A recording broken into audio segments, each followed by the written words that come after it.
Hello everyone, how's it going? And welcome. I'm finally back. I'm back home in London. Singapore is over with. I had an absolute blast being on the Icon series, but I've come back and little to no surprise, we are back with more Wild Rift content. For this video, for our return video, it's going to be a rundown of patch 3.3, which is just coming out very, very shortly. This is the full patch notes that I got sent by Riot themselves, so thank you very much for that.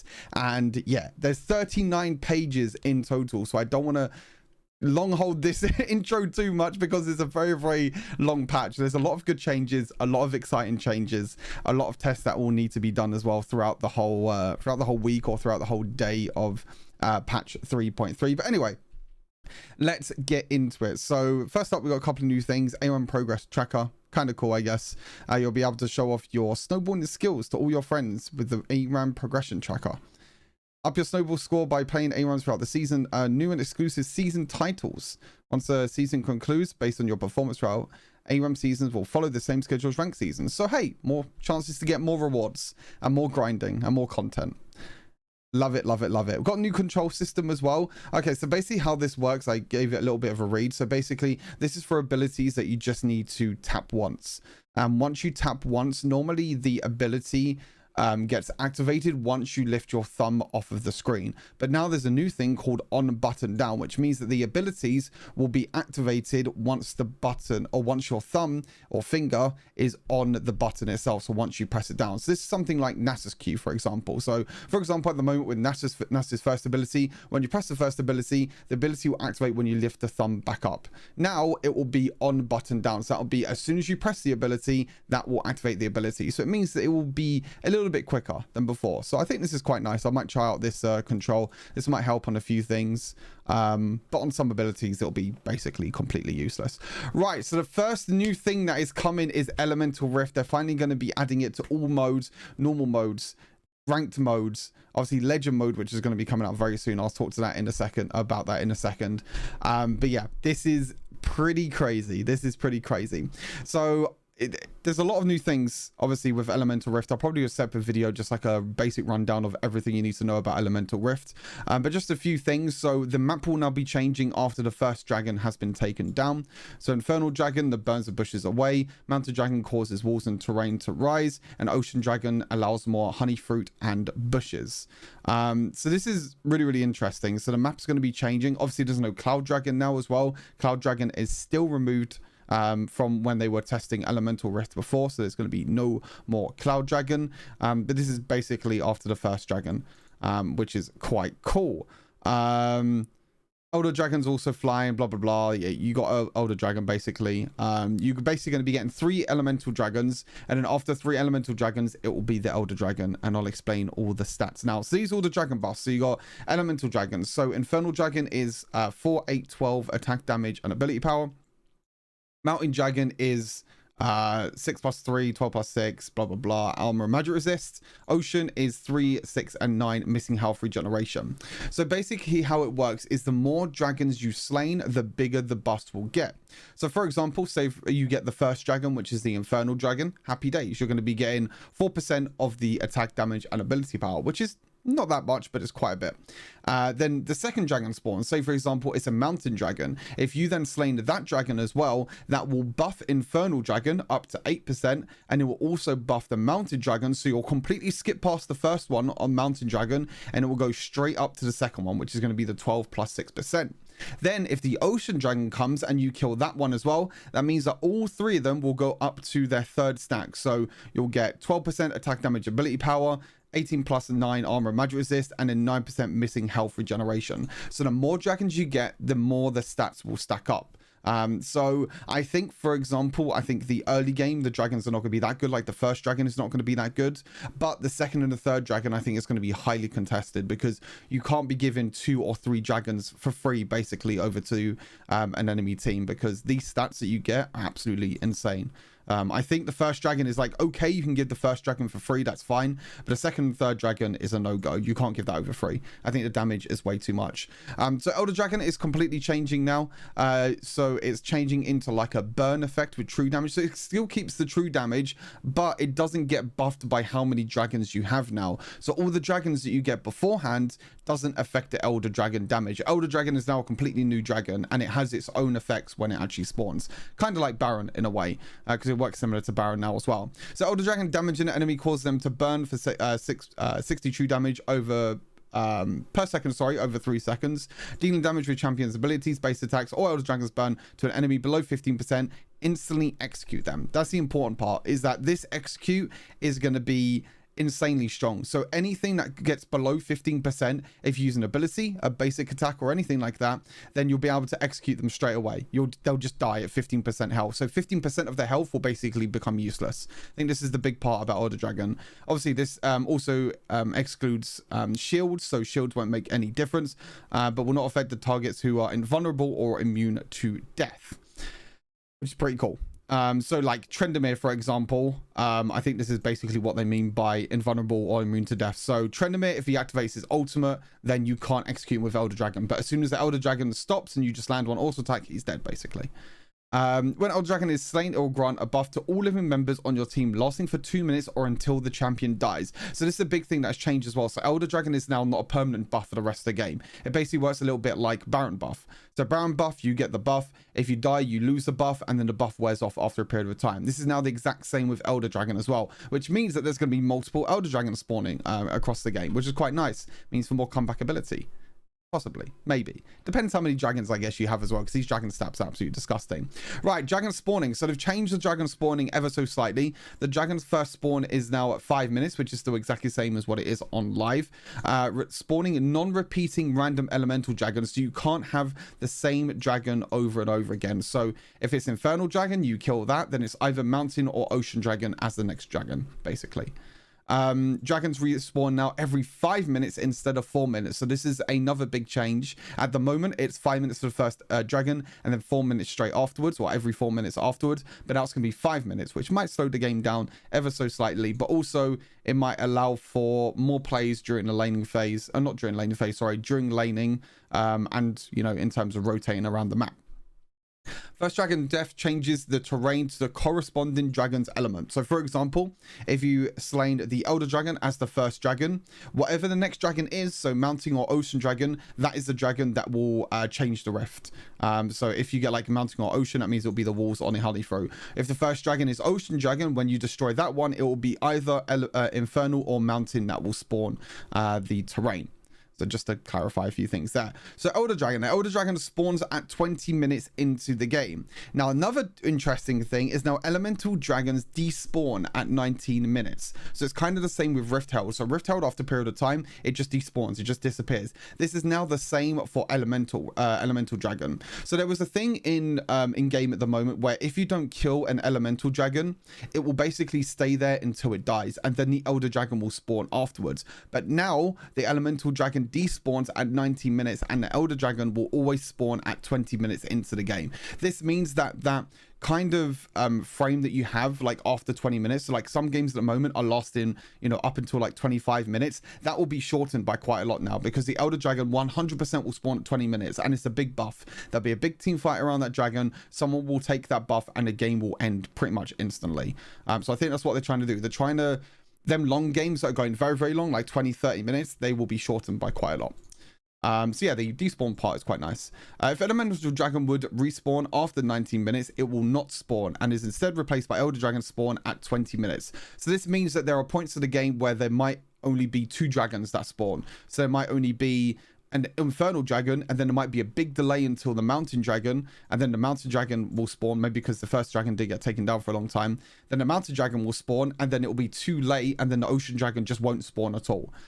So basically, there's always a cutoff at 19 minutes. So every single time that 19 minutes window hits, doesn't matter how many Elder Dragons there are, the Elemental Dragons there are, the Elemental Dragons will despawn and the Elder Dragon will spawn. So there might even be points in the game where there's no Elemental Dragons taken down at all. I think that's very, very rare, but that means that they will just despawn, and the Elder Dragon will spawn in 20 minutes. And it explains here as well. So if the Element Dragon is in combat, it won't despawn until 1930, which is quite interesting. So that means you have a little bit more time to take it down. And if no Elemental Dragons have been slain, then the terrain changes when the Elemental Dragon despawns. So when the dragon despawns in 19 minutes, that's when the rift will change. But I highly doubt this will happen in any game at all. Be a nice stat actually to know how many games no Elemental Dragon has been taken down. And then the Elemental Dragon spawns after 4 minutes. So it's pretty cool. For more in-depth look, landed it on the version and some fun facts about these dragons, check out Elemental Rift overview, which is cool. So this will be live on the day. This will be live, you know, on ranked and normal PvP on the day of the patch. So day 1 of the patch. So these are some crazy changes. Ranked updates. This is probably the biggest thing I think in this entire patch. There's a lot of big things actually, but this is one of the other big things. Right. Ranked. Obviously elemental, not elemental, in legendary queue, sorry, that's going to be a thing, but there's also some more changes. So now ranked marks will now extend all the way to challenger. Now this means that there's going to be no LP system left in ranked at all. When you reach diamond, you need to reach a certain point of number of marks. Now this, in my opinion, can be a good thing. I think at the moment there are points during the game where points during the climb where it's really easy to climb with like a 48% win rate or a 50% win rate, because the LP gains and minuses are just way too much. Like for example, like when you reach master, most of the time everyone is plus 10, plus 20 minus 10 or plus 15 minus 10. This means that you only need like a 48% win rate to climb up to grandmaster. As long as you play a bunch of games, you just get 40% win rate or even 50% win rate, for example, you are just going to keep climbing. So now what this does, the mark system, is that means that every single time you get a win, you get a mark. Every single time you lose a mark. Now there will be that rank fortitude there as well, so that means that will be times where the loss will not count. So basically the way that I see this is like plus 10.5 minus 9.5, basically, in a way. I don't know why I did points, to be fair. It's basically plus 10 minus 10, but then you still gain a little bit of LP after a certain period of time because the rank fortitude, or you basically don't lose LP at all. So there'll be points where you lose 0 LP, but most of the time it'd be plus 10 minus 10. So it's basically like plus 10 minus 9.5, I would say. That's a better way of explaining it. Because there's basically certain points where you'll get the rank fortitude and you won't get you won't lose a mark. So I think this is a good thing. It means that players need a lot higher win rate now to get up to the higher ranks like challenger, which is quite a good thing, and it could be a really good change. Once you reach diamond, instead of gaming and losing victorious points, that's VP, that's what I just said, for wins and losses, you'll now gain a ranked mark per win and per loss, and you need a lot of marks. You know, to progress through each tier of diamond, you'll need to earn 6 marks per tier. You'll now need to earn at least 20 marks to fulfill the rank requirements to promote to grandmaster, and now at least 40 marks to fulfill the rank of challenger. That is a lot of marks. That is a lot of games. That's 40 wins. You need 40 wins to get up to challenger. It's quite a lot of wins, and obviously that doesn't count the amount of losses you get in between as well. So you could be playing a lot of games to getting up to challenger, but I think it could be a good change. We'll have to see and see what happens, but I think overall it can be a really good change. To make the entire queue more consistent, rank fortitude and fortitude shields will now persist into diamond and throughout to challenger. As I mentioned, the whole rank fortitude thing is the one where you don't lose a rank after time. Riven placement matches at the beginning of the ranked experience, which is kind of cool. So there's no more placements basically at the start of ranked. I don't really know how they would calculate ranked now because they don't have placement matches, but that doesn't really make any sense, but it doesn't matter. Since we're implementing a lot of new changes, our usual rank reset will roll some ranks back a bit further. Okay, so I did a tweet about this. If you haven't checked out the tweet, I will leave it down in the description. Basically, they're moving the ranks down a lot more. So now Grandmaster will now start in Emerald 1 and Challenger will now start in Diamond 4. This means that like players will just need to grind a little bit more to get to Diamond, and the reason you want to get to Diamond is because of Legendary Q. Few weeks after the new rank season will be introduced, a new queue, legendary queue. This is additional queue for those who want to climb their way through and show off your skill. This is going to be so good. Solo queue only, no duo queue, no 5 queue. Available for players who achieve Diamond Plus in our existing rank system. Will only be available during certain hours during the day. Now, the way that I see this is it'll probably be around about 6 to 9 p.m. every single night. Obviously, I don't know the exact time. They're probably going to get data for the next few weeks and see, you know, when's the best time to do this, you know, certain hours during the day. When is the the time where most players play. We'll share the same season cycle as the existing rank queue, which is quite cool, and 6 new ranks, and each rank will have 4 sub tiers as well to climb your way. So you got Warrior, Commander, Guardian, Vanquisher, Immortal, and the Legend rank, which is basically like Challenger. I think this is going to be insanely fun. I think this is going to be really, really good. This is something that players have been wanting for a long time. This is basically like the rank above Challenger. This is basically something that solo queue players can grind, pro players can grind as well. It's going to be certain hours during the day, so most of the time the queues are going to be very, very fast as well, because everyone's going to be wanting to play the ranked at the same time. I think it's a really, really good addition to rank. If you climb to the top, you receive the privileged rank. You'll also be given a special global ranking on the leaderboard, which is quite nice. There'll be separate matchmaking MMR for this queue, so the rank at MMR you'll have in other queues will not affect this experience, which I think is quite good. And exclusive wars will also be available as well. So legendary queue will begin a few weeks after rank season 6 begins. Happy days. I think this is really, really awesome. I'm definitely going to be grinding this. I'm probably going to do like a series as well as like grind to legend rank or something, or like path to legend or something like that. I'll probably do a cool series where I like play every single day. I'll probably get like my favorite game or something, or I get a few highlights every single day when I'm grinding legend rank. And then eventually when I get up to legend rank, if I do, then I'll do like a how I got to legend rank sort of thing, and give you all a few tips and everything like that as well. But I think it's a really, really cool idea. I don't think I'm going to really enjoy it. New Wild Pass, you got the Karma skin, Stargazer Karma, which is the exclusive skin line for Wild Rift, which is quite nice. I think the skin also looks really, really cool. We got some events, the Star Guardian, Redeemed Star Guardian event, which is coming out very, very soon. It's the 15th of July, so it's the day after the patch comes out, so not Thursday but Friday, which is going to be really, really awesome. I cannot wait for the Star Guardian skins. Star Guardian Xayah, Star Guardian Xayah Redeemed, Seraphine. We'll get to that eventually. Right, champion changes. There's a lot of champion changes as well, I'll be totally honest. There's a lot of changes overall, so this video might be extremely long, just to warn you. All right, cool. So Ahri is going to get the PC rework that she got quite a while ago now as well. So this is basically going to change a few of the things for Ahri. So at the moment, you've got like, you know, Ahri gains a stack of essence theft on her passive whenever she hits an enemy with an ability. Stack it up 3 times. That's 3 times. She consumes all the stacks and heal herself. Cool. That's basically the exact same as what it is. I think the numbers have changed ever so slightly, but this is basically the exact same as what the passive is. But now she has a new part to her passive. So whenever Ahri scores a champion takedown within 3 seconds of damaging them, she consumes the essence to heal herself for, you know, however much that is. Basically a lot. So this is really, really cool. So now when Ahri gets takedowns, whether it's from like, you know, first ability, whether it's from her ultimate, she's going to heal like a bunch of health as well, which means she should be able to stay in team fights for longer. Basically like a free triumph in a way, but an OP triumph. And the important thing is that it is champion takedowns as well. So this is kills and assists, just so you know. But yeah, nice little cool passive. Second ability, improves the logic of Firefox's projectile. Quite nice. They removed the charm, so enemies hit by charm won't take 20% more damage now for the next 5 seconds. I think this is basically just to kind of balance, obviously, the new passive and also new ultimate, which is coming in as well. So during Spirit Rush, if Ahri devours a champion's essence, basically if she kills someone with essence theft, Ahri will extend Spirit Rush's recast duration up to 10 seconds, and she will gain an extra charge. A Spirit Rush can charge up to 3 times. So this is pretty crazy. This is pretty crazy. I think this is going to be something kind of crazy. I think Ahri was in a position that she was like okay in the first place, but I think this might make her pretty fun and pretty good as well.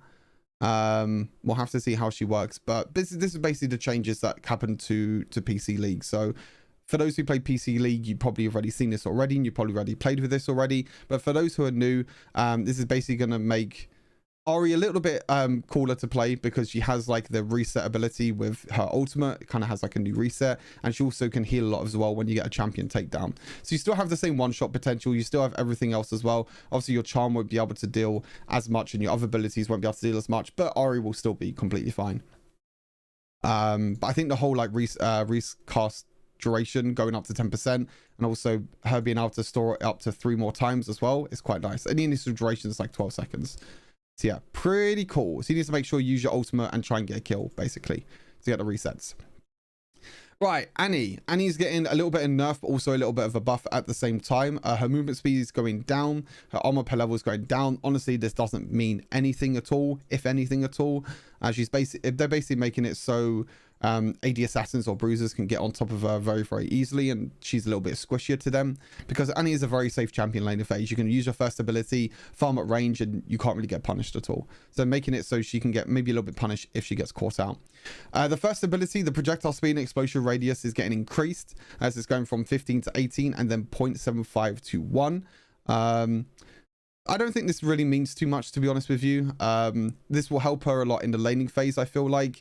Other than that, I'm not really too sure. It means that obviously players have a lot less time to react to the first ability, but I think most of the time you just use your first ability to stack up your passive and then use either your second ability because it's AoE or your ultimate. Most of the time you don't really use your first ability unless you can get a single target hit. But yeah, some decent changes to Annie. We'll have to see how it goes. Overall, I think it's a buff because I think the movement speed and armor per level is like kind of meh. Diana, the base damage on the third ability is going down by 10 at all ranks. I think this is fine. I don't think Diana was too strong, but I feel like maybe they feel like, you know, at higher levels of play, she is really, really strong, which I do agree with. I feel like a higher level of play, she is definitely very strong. But you know, E damage doesn't really mean too much. Her third ability damage doesn't really mean too much at all. So I think that Diana will still be in a completely fine spot. Mundo's ultimate. So now what they're doing with Mundo's ultimate is they're making it so Mundo is less likely to be affected by grievous wounds. So at the moment, when you use your ultimate, Mundo heals 20% of his missing health. So that means that this will be reduced if he's hit by any source of grievous wounds. So say like Mortal Reminder, Oblivion Orb, Banshee's Veil, etc, etc. But now it increases his base health by 15, 20 and 25% of his missing health. So this now means that it won't get affected at all by grievous wounds. So basically it's a little bit of a buff to Dr. Mundo because grievous wounds at the moment are really, really cheap. They're really, really popular.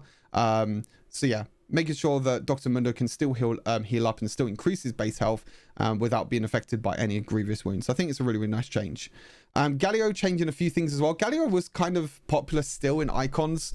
Wasn't as much. Actually, no, it was more than what I expected, to be honest, because I feel like the second ability, when they changed the charge duration, I felt like the Galio was basically going to be gutted, but he got played a few times. I feel like just his kit is really, really strong. So what they're doing, they're increasing his base health by a little bit, his base health per level, which is, to be fair, not that much. It's only about 150 at max rank. And then also buffing the movement speed as well. So movement speed reduction when charged, it was 25%, and now it's going to 15%. So this means that, so now even though it takes longer for the second ability to charge up to get the maximum taunt duration, now it's going to be easier to move and get easier to get on top of enemies because the movement speed reduction has now been reduced to 15%. So that's quite a lot, to be fair. You know, 10% increase in movement speed basically when you're using your second ability. I think that's quite nice. Right, Jax, some big changes to Jax. His base attack damage is going up, which is really, really nice. This helps him a lot in the laning phase as a Baron laner, and a couple of other things as well. There's just overall just going to be really, really nice. So this is the big thing. So Jax jungle was obviously really, really popular. You could stack your passive on the monsters, but now you can't do that anymore. It no longer affects monsters. Now this means that Jax jungle has pretty much been gutted. I'll be totally honest. Like, you're not going to get the extra attack speed anymore. Yes, you have the extra attack damage that you get, you know, the extra 6 attacks damage, but I think this is mainly for laning phase in the Baron lane because Jax does struggle a lot in Baron lane. So basically they're trying to move Jax from the jungle up into the Baron lane now. So now the passive only has 5 stacks and you now get 1 stack per hit, and there's no doubling on minions and monsters. So this again now also means that, again, it's more towards the Baron lane. You need to make sure that you're you know, hitting as many stacks as possible, you know, on minions and everything as well. Now that there's only 5 stacks, so no doubling on minions and champions is fine. But now it means that you can get your stacks kind of a lot quicker. You know, 5 stacks, if you auto attack a minion 5 times, you get the 1 stack per hit. And then also the stack percentage, as you can tell, has gone up a little bit. So this was 2, 4, 6. Actually, no, it's more than that. 2.5, 5, 7.5, 10 probably. I'm not really too sure exactly what the stacks were before, but I know there was 10 stacks before, so this was like probably once you reach max stacks you get like 8.5%. So now it's like between the 5 and 19% per stack. So overall it's a buff per stack. Overall, you get more attack speed per stack now, which is quite nice. And again, there's less stacks, which means that you can get up to the big stacking part before. But again, it just depends on how this whole system works. I think this is like one stack is 5%, and then when you get up to maximum stacks, you can get up to 19%, I think. But then I think this is overall a buff. Oh, I know what this is now. I know what this is. This is per level. This is like level 1. This is level 5, level 10, and level 15. Okay, I'm trolling. So wait, let me get calculator. All right, this is calculation time. Right, so 2.5 times 10 because it was 10 stacks. Okay, so overall it's actually, wait, is that right? I'm trying to think now. You got 2.5 attack speed per stack, and there were 10 stacks before. Now there's only 5. Is it really that much of a nerf? Huh. 8.5 times 10. Ah, maybe it is that much of a nerf. Okay, maybe the per attack speed is actually a nerf. Let me know down in the comments what you think. I think maybe it's a nerf because you got 2.5% attack speed per stack, and there were 10 stacks in total, which means you can get up to 25% attack speed. I'm pretty sure that is anyway. Maybe I'm doing the calculations wrong. I'm not 100% too sure, but let me know anyway. Anyway, moving on. Leap Strike. Overall, I think it's like, overall it's a nerf anyway, because, you know, it doesn't affect monsters anymore. But they're kind of trying to compensate that with the extra attack damage. They're also buffing everything else as well. So Leap Strike is now going up by 10 at every rank. The same also with the second ability going up at 10 every rank. And the Counter Strike cooldown is going down by about 1.5, you know, 1 second at every rank. But this max, at max level is still exactly the same. So again, more going towards Jax in the Baron lane now, less towards Jax jungle, buffing it, pretty much everything else. You know, base attack damage is nice for the early game. Leap Strike damage and power, less cooldown reduction on the Counter Strike is also very nice. So again, moving him more towards the Baron lane than the jungle. Again, this just confused me, but I'm sure you understand it anyway. You know, understand where I'm coming from. Jhin is getting a really nice buff. Damage amp from bouncing on the first ability is going up from 35% to 44%. So this basically means now that this will kind of separate the good Jhin players to the great Jhin players. So the great Jhin players will be able to use the first ability now on the minions, get the bouncing amp stack, so making sure that you kill a minion every single time, and then bounce that onto an enemy, which that stacking now will go up by quite a lot. It's quite funny as well, they went up to 44%, you know, because Jhin 4-4, you know, 1, 2, 3, 4, you know, basically. Anyway, so yeah, the damage out from bouncing has gone up. Deadly Flourish as well, the root duration has also gone up by 0.25% every single rank. I think this is quite nice. This means that it gives Jhin more time to move up and also be able to, you know, get auto attacks and use abilities and everything like that afterwards. This also means that so the duration between using your second ability and rooting and then use your ultimate straight afterwards will be a lot easier. I think that now means that you'll be able to guarantee your first shot, because at the moment there's a little bit of a delay, which means that they can kind of flash away from your first shot of your ultimate, but now you can use second ability into ultimate and it will guarantee your first shot, which is quite nice. It means that Jhin will be able to do a little bit more damage. So we'll definitely have to test out Jhin in the new patch for sure. Karma's getting some nerfs. Mana cost on first ability is going up, and I think this is the big thing. I think the shield has been the most broken thing for Karma for a very, very long time now. The base shield in the early game is basically staying the same. It's only losing 10 at level 2. But now level 3 and level 4, as you can see, she's losing a lot of shielding.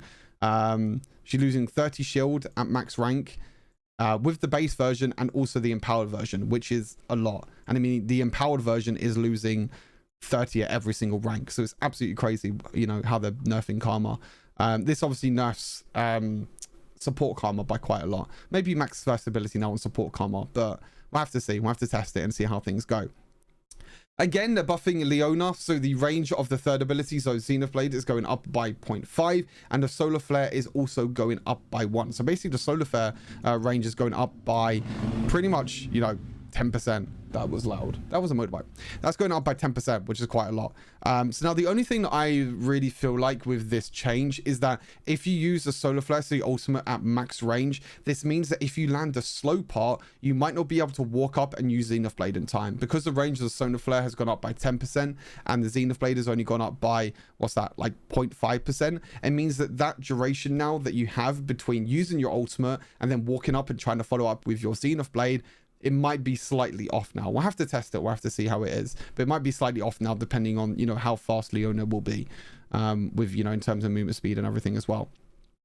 Lux, they're trying to bring support Lux back. So the second shield value. So this is the shield that's coming back, not the shield that's going out. That's going pretty much up by quite a lot, you know, gone up by 25. And what's that, like 55 at max rank, plus they're adding 10% ability power as well, so this is crazy. I think this is a really nice buff to support Lux. This also obviously helps mid Lux as well, because that shield that comes back will be a little bit stronger because you're going to be building a lot of AP. So maybe, you know, Keys might play some more support Lux and maybe run me down a little bit. Who knows? Who knows? Nautilus doesn't have a picture, unfortunately. But a buff in Nautilus, they're making the width against units go from 1 to 1.3, and the width against walls go down from 0.4 to 0.2. So they're basically buffing it so then his hook and his first ability is easier to hit. So that's pretty nice, to be honest. So the I mean, it's not as broken as PC League, so like, okay, let's make it as broken as PC League. Let's make the width completely crazy. So we'll have to see how that goes. And then also they're buffing the second ability. They're giving more monster damage, sorry, to the second ability, go from 150 to 200. I guess they want Nautilus jungle to be a thing, but I don't think it will ever be a thing, to be honest with you. Nasus, they're actually nerfing Nasus. I never thought I'd say this, but they are nerfing Nasus. The Siphoning Soul, the first ability, especially in the early game, is being nerfed. So that means it's going to be 1.5 seconds longer. I think this is mainly for lower ranks. I think lower ranks, you could just keep stacking Nasus' first ability, and players in lower ranks don't know how to punish Nasus. So that means it just keeps stacking and stacking and stacking, and that means that, oh, happy days, you know, you'll just be there and you'll just be completely broken at, in endgame. So, yeah, cool nerf, whatever. It doesn't really mean too much in high ranks anyway, because Nasus never really gets played, but it got nerfed anyway, which means it's going to be played even less, basically. Pyke, they're giving some nice buffs to Pyke as well. This is kind of crazy. They're basically giving him 1 extra AD per level now, so he's basically going to be getting an extra 15 AD at max rank, which is really nice. This will help him out a lot. Especially when he's leveling up in the early game as well. The Bone Screw, the first ability damage is going up by 10 at every rank. And then the second ability, the third ability, Phantom Undertow, the armor penetration ratio is going up from 1 to 1.5%. And also the damage is going up as well. I mean, that late game damage is pretty disgusting. And the great thing about Undertow as well, which I didn't know actually, is that this ability actually works on minions. Now, if you didn't notice, on PC League of Legends, that doesn't work anymore. You can't use Pyke's third ability to hit minions or to damage minions on PC League, but in Wild Rift you can. So this buff is pretty nice for mid Pyke as well, and also everything else is really nice for mid Pyke, so we'll have to see how that goes. Riven's getting some changes as well. The base health is going up and the health regen is going up, but this is the big thing that's happening. The shield value is going down. I feel like ever since that shield value got increased in terms of duration, she's been really strong. You know, you could just use your third ability. It's normally on a really low cooldown. The shield lasts a really long time. It's still going to last a really long time, but that shield value is just going to be reduced by quite a lot. So it's like 45 in the late game, which is pretty ridiculous. Normally you max this second as well. So that means that like, what, a level 10 or something, you're going to be getting 45 less shield, which is pretty big. 45 is a lot. It's quite a lot. Sett's getting buffed as well. The AD ratio on the Haymaker, so the second ability is going up. This is mainly buffing Baron lane Sett, whereas support Sett mainly just builds full tank. And also Facebreaker is also getting a nice buff. This will buff, you know, both support and Baron lane. Especially support as well, because Facebreaker is kind of your main tool to try and engage as a support. So that being nerfed by 1 second might make a little bit of a difference, but 1 second is 1 second. It doesn't mean too much. Shyvana is getting a full rework to her passive. If you don't know, obviously before with Shyvana, every single time she took down a dragon, she gets an upgrade depending on what dragon she takes down. But obviously now it's changed. Cloud Dragon is gone. Elemental Rift, sorry, is now a thing.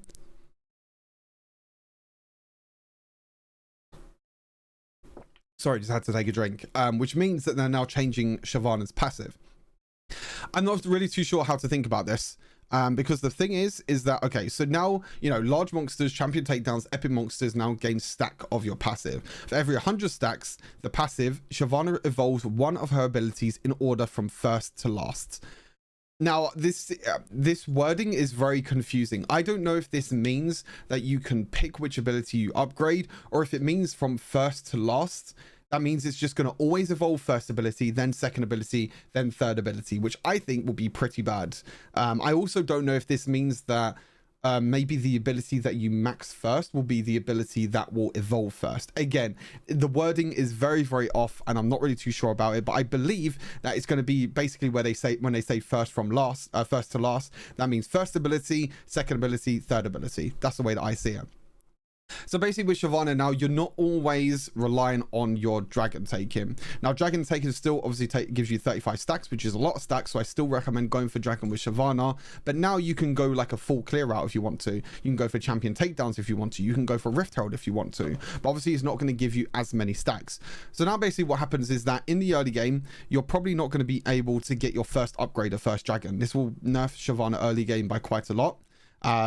But it means that if you lose the first dragon, you can still scale into the mid and late game and still get the stacks from your passive to mean that you can still get your upgrades overall. So I think this is a nerf to early game Shyvana, because it means that, you know, you can't get an evolve as quickly as first dragon. But this is kind of a buff to mid and late game Shyvana, because if you just keep farming, if you keep stacking, keep getting champion takedowns, keep killing objectives, then you can get it very, very quickly. You know, you can get all your stacks very, very quickly.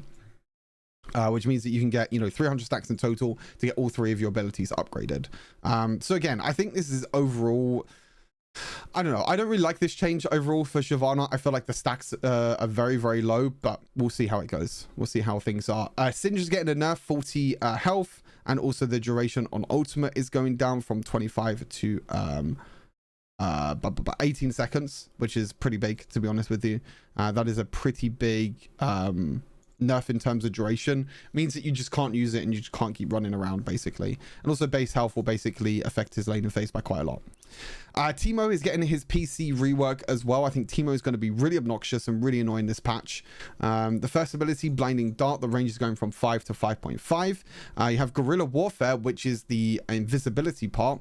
So you have the channel time, which has gone from 1 second down to 0.5 seconds, which means that you'll get invisible much quicker now. There's basically 50% of the duration is being cut in half, which means that you'll be able to turn invisible much, much quicker.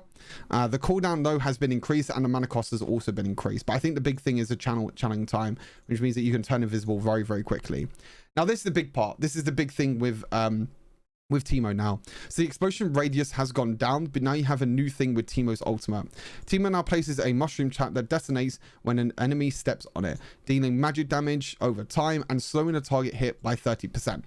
Okay, so at the moment, Teemo, when you use your ultimate and when you step over Teemo's ultimate, there's basically a field, you know, the little AoE field. If you stay in that field, you will take damage and you will get slowed. If you step out of the field, that means that you won't get damage and you won't get slowed anymore. I think the damage still stays on you for a little bit, but basically you won't get slowed anymore. This is basically changed now so that Teemo's ultimate will basically always deal every single part of the damage, and you will always be slowed for that duration, for that whole duration as well. So for the whole 3 seconds, you will always take magic damage and you'll always be slowed. It doesn't matter where you are on the map. It doesn't matter if you're close to the stream or away from the stream or flashed away. You will always take that amount of damage. It's absolutely crazy. I think this is a really, really nice buff to Teemo. Again, it's very, very similar to the PC version, which a lot of people hate. So maybe I have to give it a try myself. Maybe a lot of people hate me.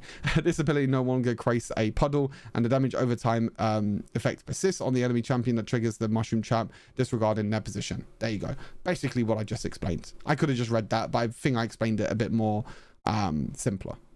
I feel like, anyway. Twisted Fate is getting kind of gutted. I'm not gonna lie to you. It's quite funny, actually. So, but especially ADTF. The base attack damage per level, or the attack damage per level, sorry, is going down by 1 So you're going to be losing 15 AD at basically max rank. You're getting a nice little AP buff on, you know, wild cards, which doesn't really mean too much, especially 5%.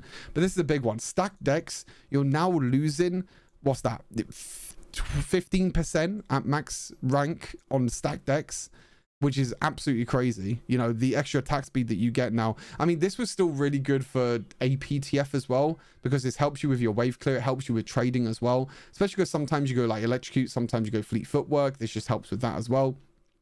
But now they're nerfing the attack speed by quite a lot. But this is basically gutting AD orientated builds. There you go. It says it right there. Gutting AD orientated builds. That's basically what it is. Varus is getting some interesting changes. So the piercing arrow, they're basically making it so it's longer in the late game, but shorter in the early game. This means that Varus can play a lot safer now in the laning phase. That means you can just keep spamming your abilities. Even though it's only 1 second, it won't really make too much of a difference, but it means that you can just stay back 1 second less on cooldown. It's happy days. But the duration in the late game has now gone up by 2 seconds. I think this is nice because in the late game at the moment, when you're playing Poke Varus, you can just keep spamming your first ability over and over and over again and just keep going, because mana immune, you get basically infinite mana. You can keep spamming your abilities, and it does a lot of damage as well. Piercing arrow does do a lot of damage, so I quite like this change.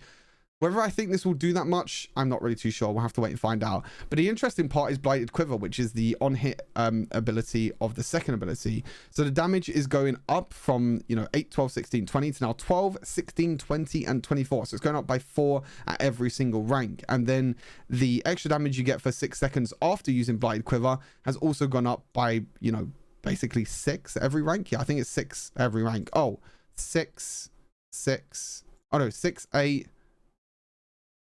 8, 10, 8, oh, 6, 8, 8, 8. Wait, is this, am I trolling? Is this 8? It's 8 every rank. I can't do maths. It's hot. I can't do maths. They're basically buffing it by 8 as every single rank.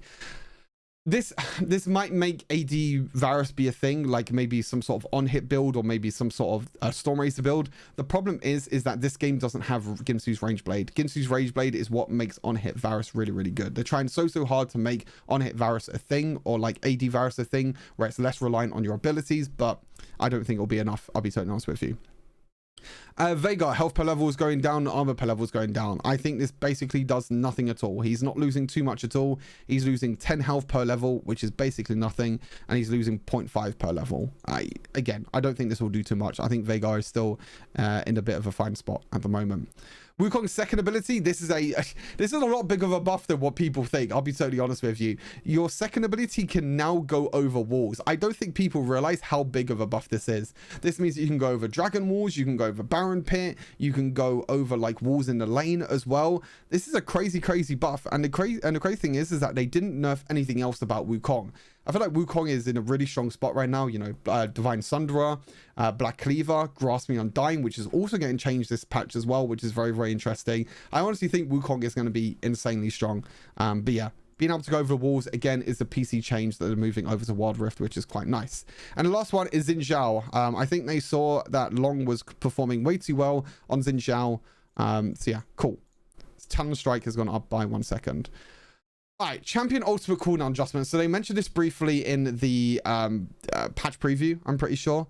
So in addition to other balance updates, we are making adjustments, check notes to almost every champion's ultimate cooldown.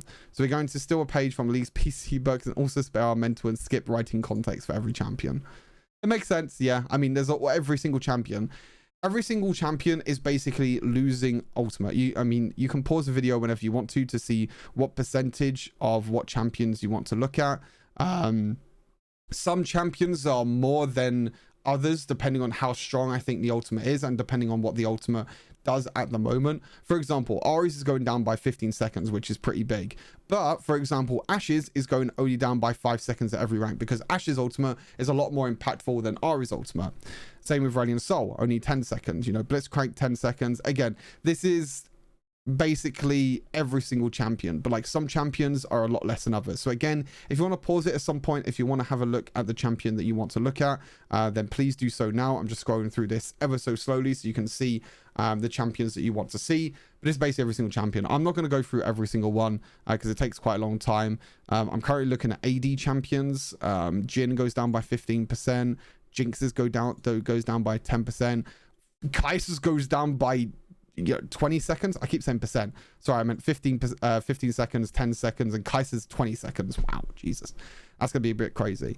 This makes it, so basically what they're doing is they're making this ultimate change to basically make it so early game is a lot more impactful and you can make more plays during the early game.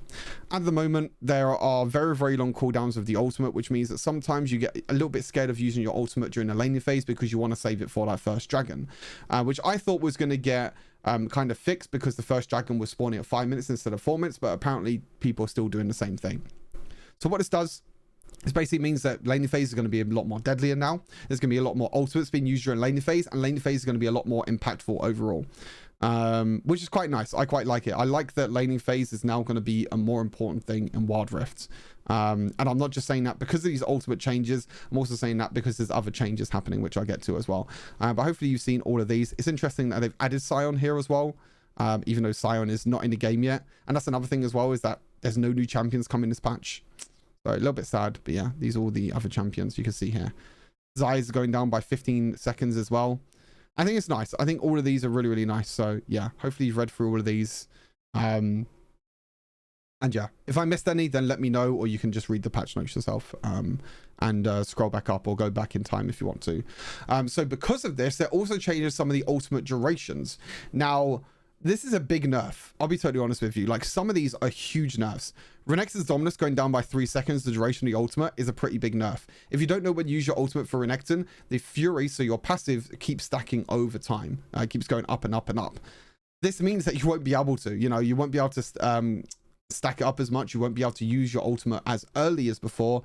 And now that means maybe you won't be able to get an empowered ability off. You might be able to get 1 empowered ability off, but I don't think it will stack enough to get like 2 or 3 empowered abilities off. Again, the same with Nasus. I don't think Nasus is that effective because you don't get that much with the ultimate, but again, pretty big. This is probably the biggest one, Riven's ultimate. Riven's duration on the ultimate is also going down. So not only did they nerf the shield on Riven, they also nerfed the duration of the ultimate, which is, I don't know, it's pretty crazy to be honest with you, because losing that extra bit of AD and losing that execution range, like for Riven, just hurts her so much in the laning phase, and hurts her in the jungle as well when you're trying to go for ganks. And the same with the ultimate for Rengar as well. Rengar ultimate is now getting reduced by 4 seconds in the late game. Again, less window for Rengar to use his ultimate and use it as kind of a threat. This is kind of thing at the moment, is that these duration ultimates, mention a quick thing, sometimes they're used as like threat meters, to be honest. It's like, okay, when you see a Riven ultimate, you're like, shit, I need to run away. When you see Nasus ultimate, Renekton, Rengar, these are like, oh shit, I need to run away. But now this is going to be changed ever so slightly, I feel like it's now going to be a thing where you can't use your ultimate as a threat level. You can't use your ultimate and be like, oh, okay, you can't come towards me, you can't do anything. You now have to make sure you time your ultimate correctly to get the full duration benefit out of it, which will again, differentiate the good players to the great players. So I think that's quite an interesting thing. Earth changes. I'm sorry, I'll be totally honest, I'm skipping through all of this. You can quickly pause the video if you want to see this, but I'll be totally honest, Earth, I'm not really too bothered about. Right, gameplay changes. Oh, holy moly, this is long, and I'm sweating as well because it's very, very hot here, and I don't have my fan on as well. I've gone for 45 minutes. This is good. We're doing good. Right, new enchantment, Magnetron enchant. So this is the one that knocks people away. The most important thing to note with, oh no, sorry, this is not the one that knocks people away. Sorry, Magnetron enchant is the one that you basically jump to an ally and you can taunt someone.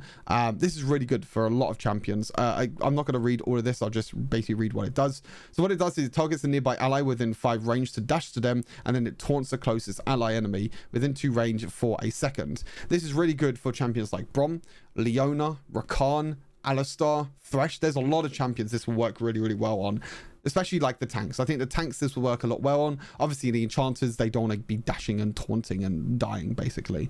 This is really good for the Alistar or any champions like that, especially Alistar as well, because the crazy thing about this now is that with Alistar, your teammate can walk up, you can use this Magnetron enchant, dash to your ally, use the taunt, use your pulverize, and then headbutt him on the tower. There's so many cool things that you can do now with this, and I think this is going to be a really, really good enchant for engaged supports. Like really, really good one, especially Rakan as well as another one.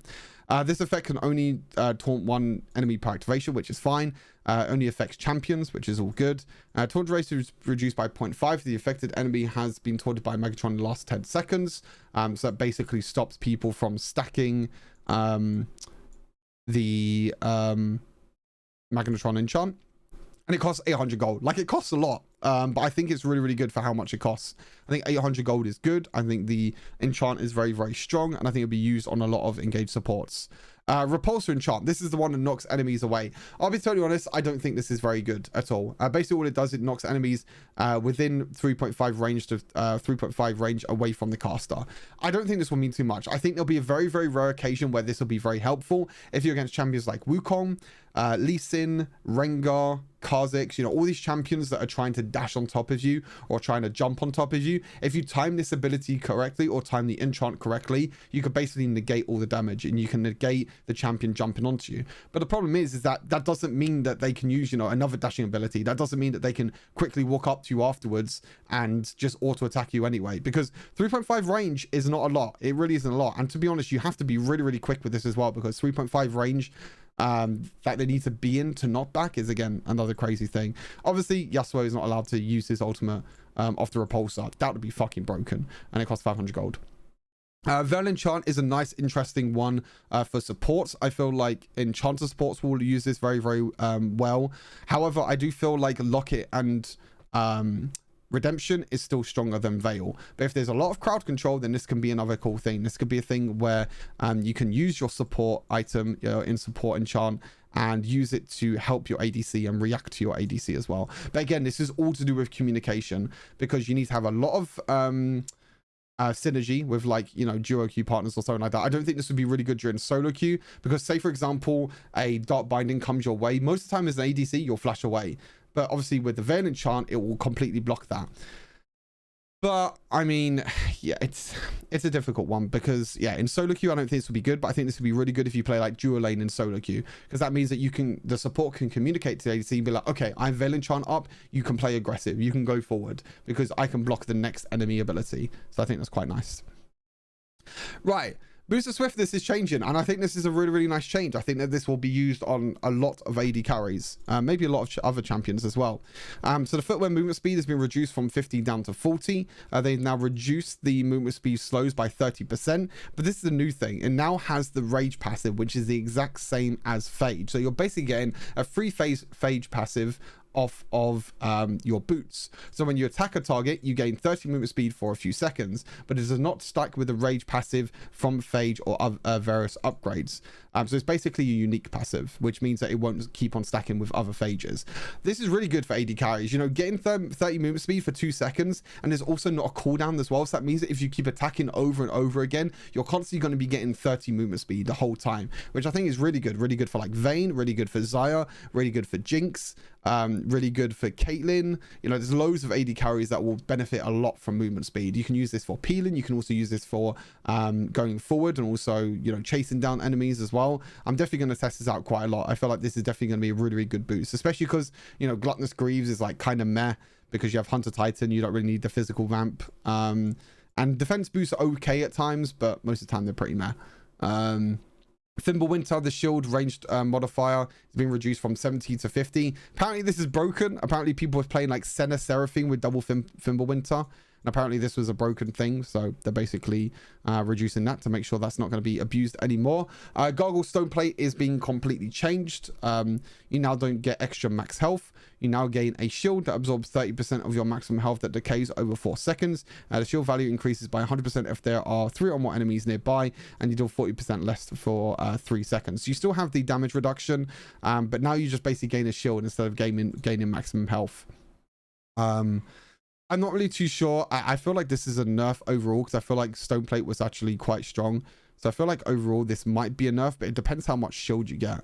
I think this would be really good for tanks. You know, 30% of your maximum health is quite good. We'll have to see. We'll have to see how this goes. Again, it will probably be need to do with a lot of testing.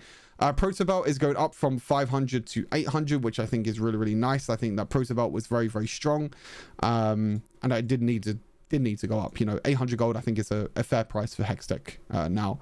I don't know why they have Hullbreaker in the middle of all the, you know, enchants and everything like that, but we'll get back to that. Quicksilver enchant has now been completely changed. I'll talk about the item afterwards. Quicksilver chant is now changed. Again, it's removed all the old functions. So now it grants immunity to crowd control effects for 0.5 seconds. So now instead of this being a more reactive way of using Quicksilver, this is now going to be a proactive item. So that means that you will now have to kind of predict when the CC is going to hit you, and you need to click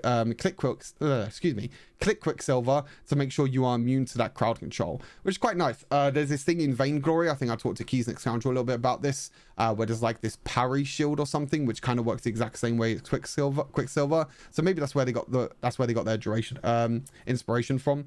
So we'll have to see. And also grants 30% tenacity and slow resistance for 1.5 seconds, which again is very, very nice. So not only is this a proactive thing, this will also reduce any other crowd control that comes towards you by 30%, and also all the slows as well, which is quite cool. This can still be used while under the effect of non-knockup crowd control. Cool. I think this is quite nice. I quite like it. I think this is going to be a really, really nice upgrade as well. I think this might even be used on top of like Stasis and other ones as well. We'll have to see. Shadow enchant has been removed, and this is probably the biggest enchantment change of the entire patch, but Stasis is now 1,000 gold. 1,000 gold is a fucking lot. That is a lot. That's double longsword. That's double, like most of the time that's like a tier 2 item as well. This is a huge crazy change. 1,000 gold for a boots enchant. But the thing is though, I think people will still build Stasis. I still think Stasis is good enough that people will still buy it. However, I do think there are other enchants now that you could probably use. You know, Quicksilver I think is really, really good for AD carries. I feel like the boost of Swiftness is also boost of Swiftness is not an enchant. The Repulsor can be pretty good, and also the Magnetron can also be pretty good as well. So I think there are others to replace it, but I still think people will build Stasis. I also realized as well that Fimbulwinter was in here. They got like random items in the middle of the boots and everything else. I don't know. Anyway, sorry, going back to Hullbreaker. I'll go back to Hullbreaker now. So basically what they're doing to Hullbreaker is they're doing something that I think they should have done from the start of the game. And again, I called this out as well. I called this out that this was going to be a problem, because basically what they did, they made the bonus armor magic resist, you know, for allied minions and for the item owner the exact same as for ranged and melee minions. And I said when Hullbreaker first came out, I was like, this is going to be really, really strong on ranged champions. And long and behold, that's what happened. Corki was really strong, Lucian it was really strong, Jace it was really strong, especially during icons. So now what they're doing, they're basically making the melee part of the bonus armor magic resist completely fine. They're basically making it the exact same, but the range part has been substantially reduced. The item owner is not being reduced that much, but the allied minions is now being reduced by quite a lot, you know, 25 to 85 if you're a ranged champion. This is going to nerf Hullbreaker quite a bit for, you know, champions like Corki, Lucian, also Jace. I think Jace can still use it because you can turn into melee form. I'm not too sure how that works in terms of changing from melee form into range form now. Maybe we'll have to test it out and see what it is. But yeah, I like this change. I feel like this change should have been there from the start. I called this out as well. I said to many people, I was like, this is going to be broken for ranged champions. And that is exactly what happened. Anyway, rant over. Rune Changes. How are we looking? How we need to hit 1 hour. Not bad. I think we're nearly done as well. All right, Rune Changes. Conqueror. Conqueror is getting some pretty big changes. Yeah, this is pretty crazy. So Conqueror. So now you have 6 stacks instead of 5. So getting to maximum stacks is going to be a little bit longer. The maximum attack damage adaptive and the maximum magic damage adaptive has been increased. You know, from 10 to 30 to 12 to 36 and 15 to 45 to now 18 to 54. So basically this is like a little bit of an increase. So before it was, you know, you get, I think this is like per level again, I'm pretty sure. So it's like 10 times 5. So basically you've got 50 attack damage at maximum stacks. But now you've got more attack damage and you now also have more stacks. So now instead of 50, you're going to be having 12 times 6. So now you're going to be getting 72, which is quite a lot. So that's like, you know, an extra 2 damage every single time. And then it also means that you also got another stack. So you also basically got another 12 at the end as well. So you're basically going from early game 50 attack damage, because it was 10 times 5. So you're basically going from 50 all the way up to 72 attack damage, which is quite a lot. That is quite a big buff in terms of adaptive damage. In the late game, for example, it's going from 30 times 5. So it's going from 150 to 36 times 6. From 150 to 216 damage. So again, it's a huge buff in terms of how much attack damage you get per stack, and especially because the total stacks is now 6. But now the only thing to kind of counsel that is out that, there you go, I got there eventually, is they now removed when fully stacked, you now deal bonus damage. You now don't deal bonus adaptive damage anymore, the extra percentage. You now get physical vamp and magical vamp, which, to be honest, is not really that great. I'll be totally honest with you. Especially because, you know, ranged champions only get 5%. That's basically 2 stacks of Hunter Vampirism, or 3 stacks, roughly. 2 or 3 stacks of Hunter Vampirism. That is not a lot at all. However, you are going to be getting a lot of extra AD now when you're stacking up Conqueror over time, which means that the start of Conqueror is going to be really, really good. And obviously, when you reach maximum stacks, that 36 extra attack damage is going to stay there for the entire time. And also, you're going to get physical vamp afterwards. So, I'm not too sure. I feel like this is definitely a nerf. I feel like it can also be a buff at the same time for certain champions that maybe can benefit a little bit from physical vamp. I don't know. We'll have to see, because I feel like this could be really, really good. Especially the extra stacks that you get in the early game. And obviously, it's the exact same for AP as well. But AP is going up by even more, actually. I just realized, you know, 45 times... 45 times 5 is... Oh, wait, that is not what I wanted to do. 45 times 5 is 220. So it's going from 225 to... 324. Huh? What? It's basically getting increased by 100 damage for AP champions. Well, hold on a second. Did I calculate that right? I did, didn't I? Wow. It's basically getting increased by 100. So you're getting 100 extra damage now at maximum stacks every single time you probably land an ability with the magic damage. That's crazy. Yeah. That's pretty crazy. Obviously, you have to make sure you keep attacking, you keep using abilities every single time to keep the fully stacked, you know, thing on there. But yeah, that's pretty bonkers. So maybe a Conqueror won't be completely guided, but we'll see. All right, Fleet Footwork. They're basically making it so now you can't use the Fleet Footwork passive on monsters now. There was a lot of champions that were really strong in the jungle that were using Fleet Footwork. Echo was one of them. Long played it a lot in the jungle. Camille was another champion. So they're basically making it now so you can't use it against minions and also monsters. So that means that now this Fleet Footwork will now only work against champions. So basically... it's shit.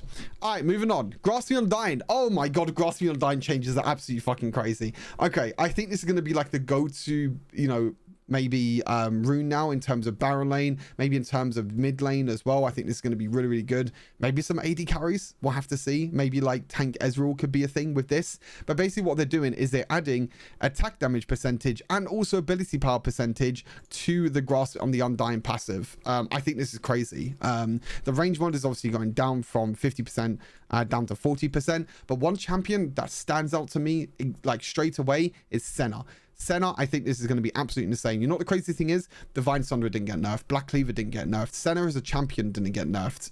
I think this is going to be absolutely crazy. We'll have to see how it is, but I feel like Grasping Undying is going to be completely broken and the go-to rune now for most, you know, laners.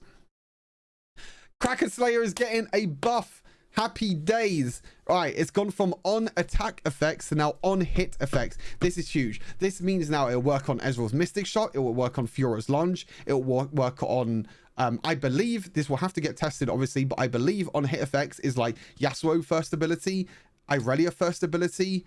I'm trying to think of others as well that it could be. Misfortune first ability as well, because that also applies on hit effects. There are so many abilities now that this can be used for Kraken Slayer that it's going to be insanely fun to play.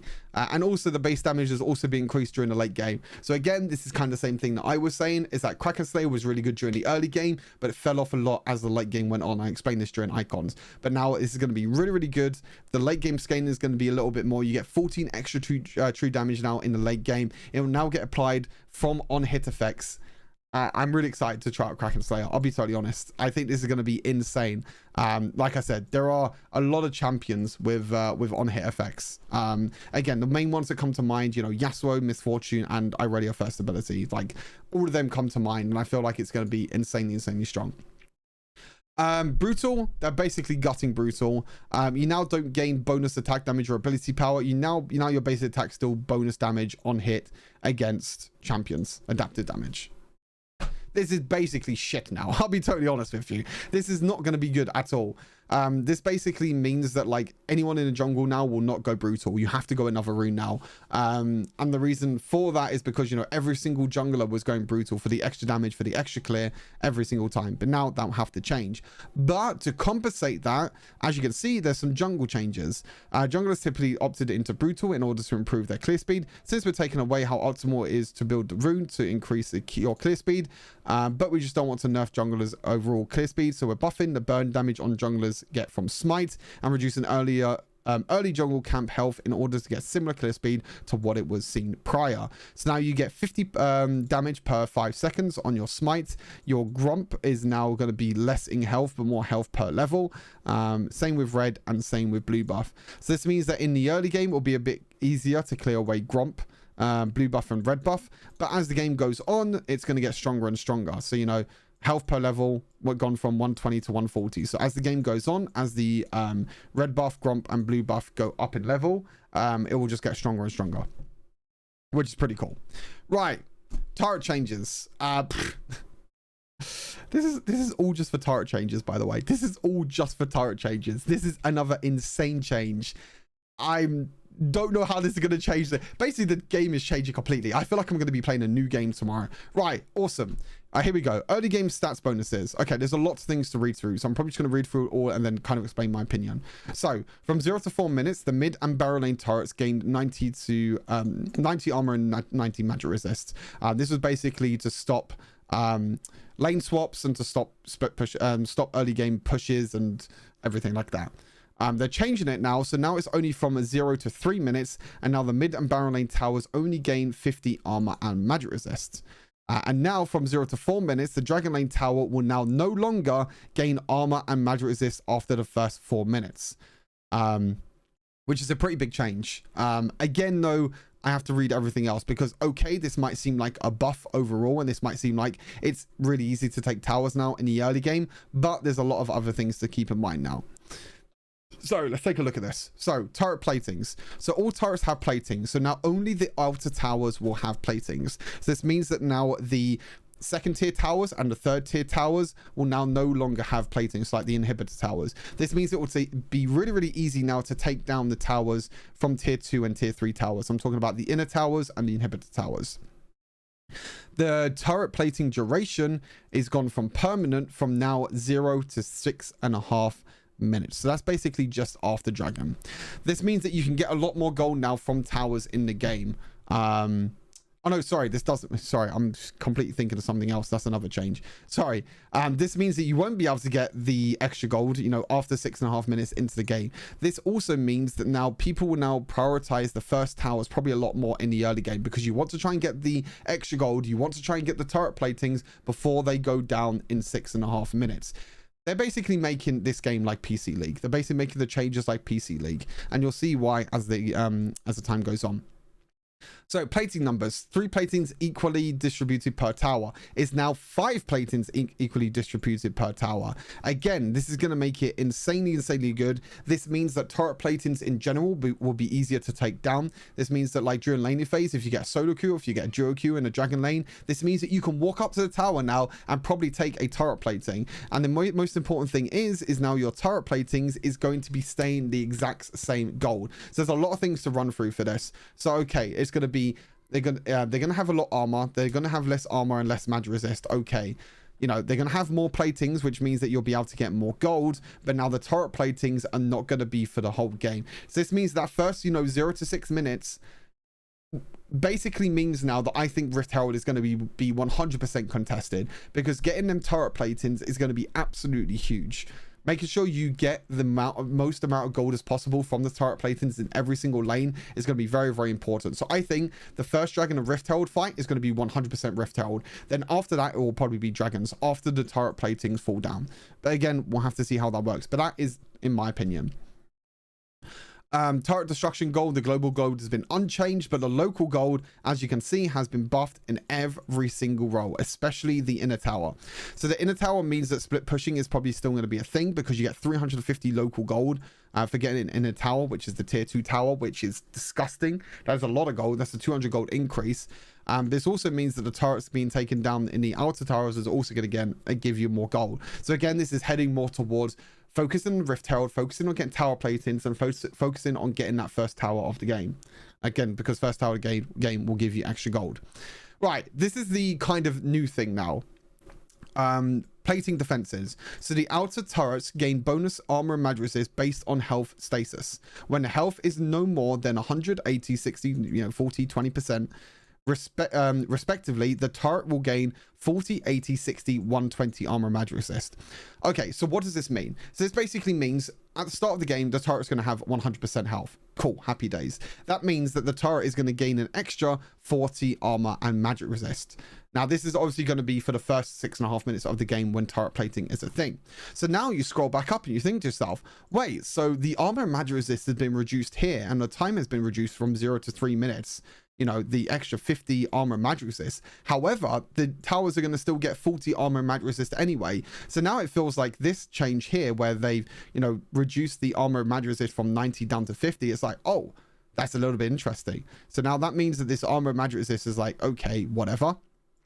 But now what this means is that after 3 minutes, that duration, so from 3 minutes up until 6.5 minutes in the game, that is going to be turret takedown territory, because most of the teams will now wait until after 3 minutes because they don't want to deal with the extra armor mag resist, the extra 50 armor mag resist. They're going to wait until after 3 minutes, and then basically after 3 minutes, that means the towers will only have 40 armor and magic resist.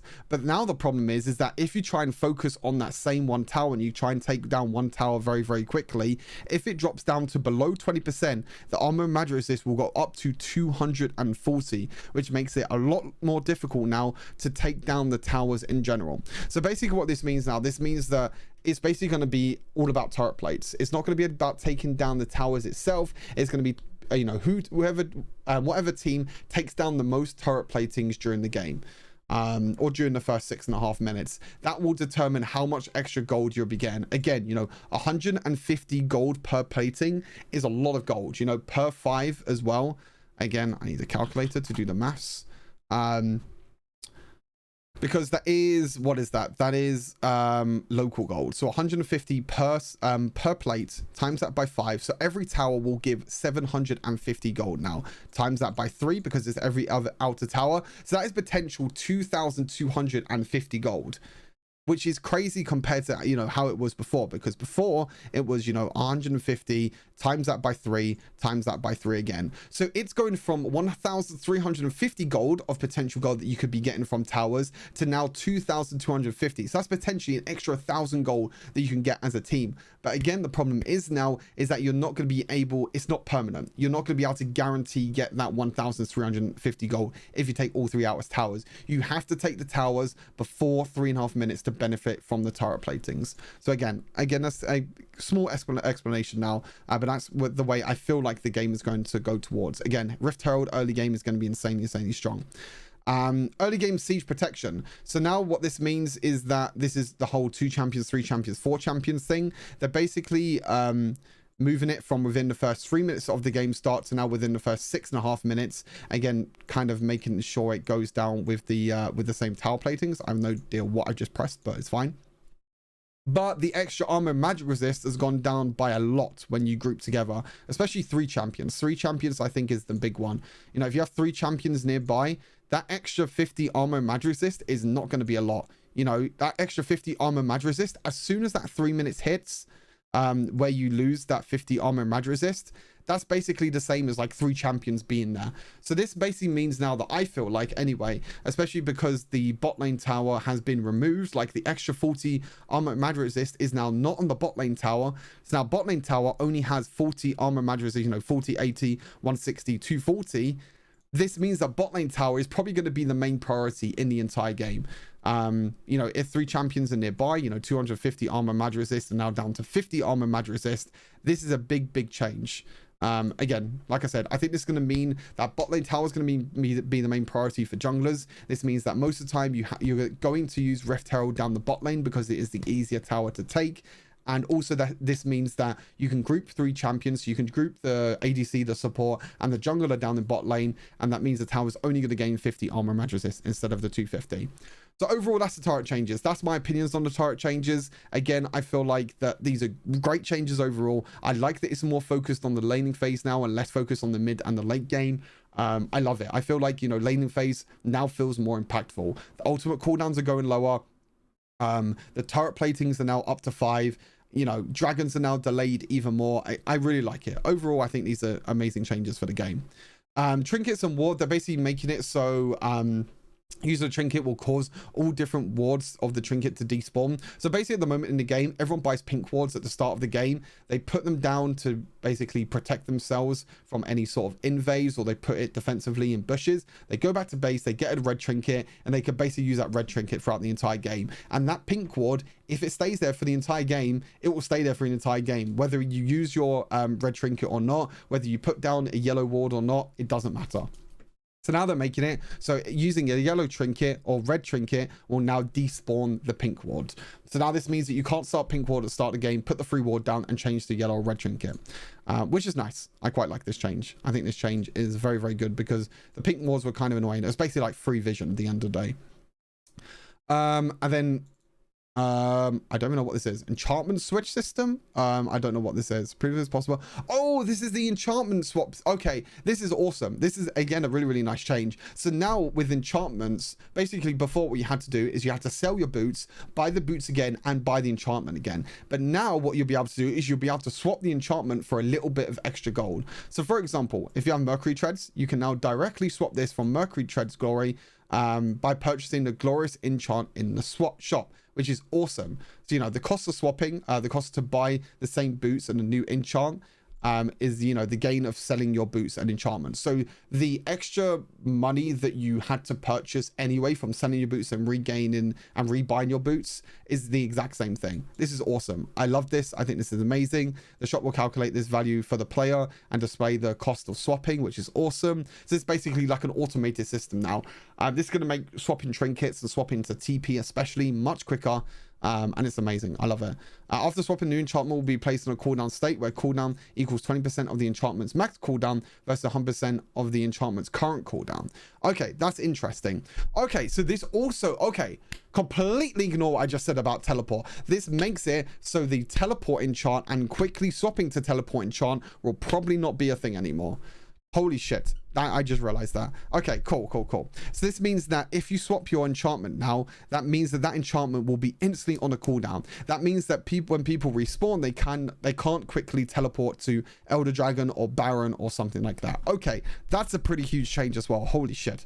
There's a lot of huge changes to this patch. Obviously, you have all new skins. Sargonian Ahri, Miss Fortune, Orianna, Senna, Zyra Khan. I think these are great skins. I cannot wait for these skins. And then you have the accessories as well, and then free to play champions. That is everything. These are wrong. These are like the old ones. I don't know what these are. So I don't actually know what the accessories look like. I'm sorry. These are like the really old ones. I just realized this is Riven and Irelian. No, I don't know. These are really weird ones. Anyway, that is it. That is everything. 1 hour and 15 minutes, 39 pages for patch 3.3. I'm honestly really, really excited for this patch. There are so many changes. I hope you all enjoyed this rundown. Again, this rundown was very, very long, but I wanted to go into as much depth as possible. I wanted to explain every single update and everything as possible. Again, we don't have any new champions this patch, so I'm expecting maybe patch 3.3a. Hopefully we get like Castin, Samira, or Sion. Fingers crossed, we'll have to wait and see. But yeah, overall, amazing patch. I love the changes. I cannot wait for Wild Rift patch 3.3, which is coming out tomorrow. So hopefully you enjoyed the video. Take care of yourselves. I will be back with more content grinding, daily videos every single day. I might even chuck in a cheeky second video every single day as well. But content grind is here. The patch is here. I'm so excited. I cannot wait. Thank you guys all for the support as always. Patch 3.3 is going to be an absolute banger. Hopefully you will join me on this journey through patch 3.3. Again, if you haven't, make sure you check out my streams as well. I will be streaming daily over on Twitch, so make sure you check that out. And as always, take care of yourselves, and I'll see you all in the next Wild Rift video for patch 3.3. Peace.